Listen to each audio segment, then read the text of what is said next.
اور ہم نے تیز ہوا سلیمان کے تابع فرمان کر دی تھی جو ان کے حکم سے اس ملک میں چلتی تھی جس میں ہم نے برکت دی تھی، یعنی شام کی طرف،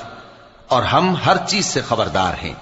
اور بڑے بڑے جنات کو بھی ان کے تابع کر دیا تھا کہ ان میں سے بعض ان کے لیے غوطہ خوری کرتے تھے اور اس کے علاوہ اور کام بھی کرتے تھے، اور ہم ان کے نگہبان تھے۔ اور ایوب کو یاد کرو جب انہوں نے اپنے پروردگار سے دعا کی کہ مجھے تکلیف پہنچی ہے اور تو سب سے بڑھ کر رحم کرنے والا ہے، تو ہم نے ان کی دعا قبول کر لی اور جو ان کو تکلیف تھی وہ دور کر دی، اور ان کو بال بچے بھی عطا فرمائے اور اپنی مہربانی سے ان کے ساتھ اتنے ہی اور بخشے۔ اور عبادت کرنے والوں کے لیے یہ نصیحت ہے۔ اور اسماعیل اور ادریس اور ذوالکفل کو بھی یاد کرو، یہ سب صبر کرنے والے تھے، اور ہم نے ان کو اپنی رحمت میں داخل کیا، بلا شبہ وہ نیکوکار تھے۔ اور مچھلی والے پیغمبر یعنی یونس کو یاد کرو جب وہ اپنی